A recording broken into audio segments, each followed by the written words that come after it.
कर्जत खालापूरचे कार्यसम्राट आमदार महेंद्र थोरवे यांच्या नेतृत्वाखाली भव्य दिव्य अशा पक्षप्रवेश सोहळा व महिला सक्षमीकरण शिबिर याचे आयोजन महाराजा मंगल कार्यालय खालापूर येथे करण्यात आले होते।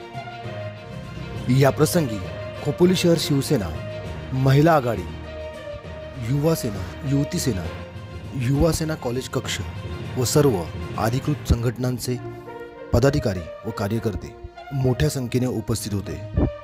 सारा महिला भगिनी या ठिकाणी आलेल्या कांचनताई असतील, पूर्णाताई, विश्वासराव असतील यांनी आपल्याला या ठिकाणी मार्गदर्शन केलेलं आहे।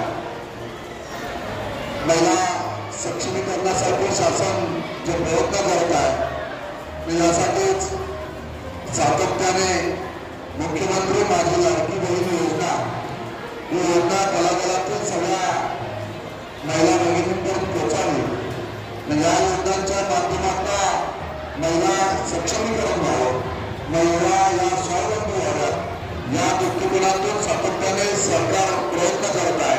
आणि म्हणून राज्याचे सन्माननीय मुख्यमंत्री एकनाथजी शिंदे साहेब यांनी महिलांना सक्षमीकरणाच्या दृष्टीने महिला स्वावलंबी व्हाव्यात या दृष्टीने राज्य सरकारच्या माध्यमातून अनेक योजना आता आपल्या समोर आलेल्या योजनांची माहिती आपल्याला शिबिरांच्या माध्यमातून असेल हे आपल्याला दिसून राहिलंच, परंतु या योजना तळागाळातल्या आपल्यापर्यंत पोहोचवायचं काम शिवसेनेच्या वडालागीने आपल्याला कांचनताई जाधव असतील, प्रियाताई जाधव असतील आणि या सर्व शिवसेनेची महिला आघाडी सुप्रियाताई आमचे सावंत असतील, या साऱ्या महिला भगिनी सातत्याने प्रयत्न करून तळागाळातील महिलांपर्यंत शासनाच्या ज्या योजना आहेत या योजना पोहोचवायचं काम हे सातत्याने या ठिकाणी करणार आहोत।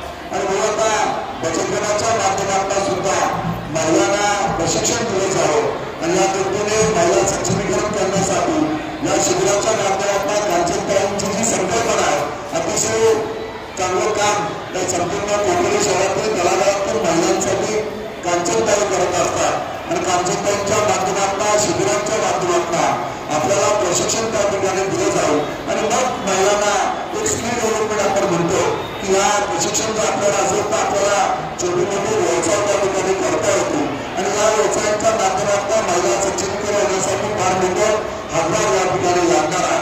आणि या दृष्टीने कांचनताई या सातत्याने प्रयत्न करत असतात आणि आज आपण मोठ्या संख्येने कांचनताईंवर विश्वास करून या सगळ्या महिला या ठिकाणी उपस्थित राहिलेल्या आपल्याला प्रशिक्षण तर दिलं राहिलं, परंतु ज्या ज्या शासनाच्या योजना आहेत या साऱ्या योजना तळागाळातील महिला भगिनींना मिळायला पाहिजे हे पोहोचवण्याचं काम सुद्धा कांचनताई असतील, प्रियाताई असतील त्या सगळ्या शिवसेनेच्या या रगरागिनी करणार आहेत। आपल्याला सहकार्याची भूमिका सुद्धा यांच्या माध्यमातून या ठिकाणी राहणार आहे।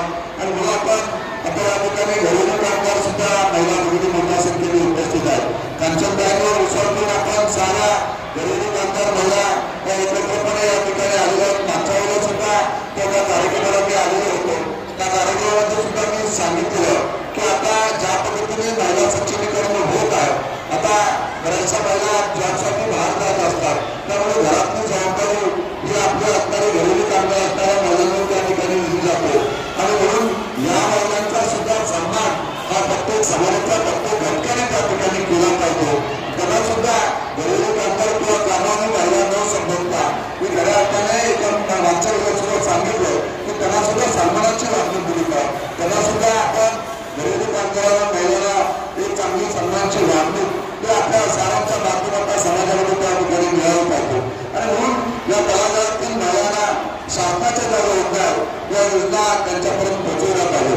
आता आपण साऱ्या महिला एकत्रपणे त्या ठिकाणी आपापसात तुम्ही चर्चा करताय, मी साऱ्या महिलांना या ठिकाणी प्रश्न विचारतो, मुख्यमंत्री लाडकी बहीण योजनेच्या आपण सगळ्यांना आपण पैसे मिळाले का?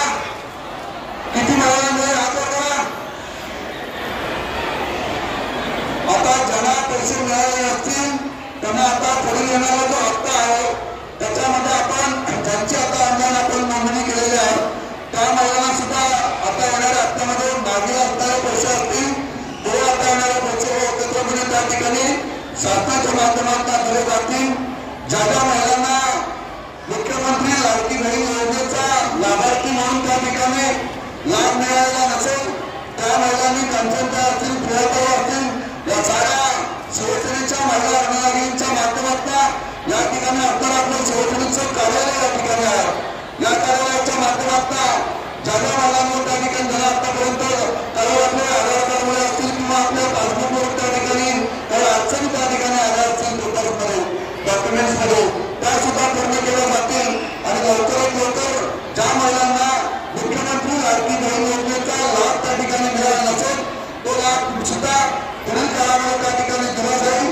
अशा महिलांनी सुद्धा आपण आपलं नाव त्या ठिकाणी येऊन भेटावं। जी समस्या असेल ती तहसीलदारांच्या माध्यमातून असेल, प्रशासनाची यंत्रणा असेल, या साऱ्यांना त्या ठिकाणी सांगून प्रत्येक महिला त्या ठिकाणी मुख्यमंत्री माझी लाडकी बहीण ही योजना राज्य सरकारची संकल्पना ती आहे की प्रत्येक लाभार्थी असणाऱ्या महिला भगिनीला, वंचित असणाऱ्या महिला भगिनीला तो त्या ठिकाणी तो लाभ मिळाला पाहिजे।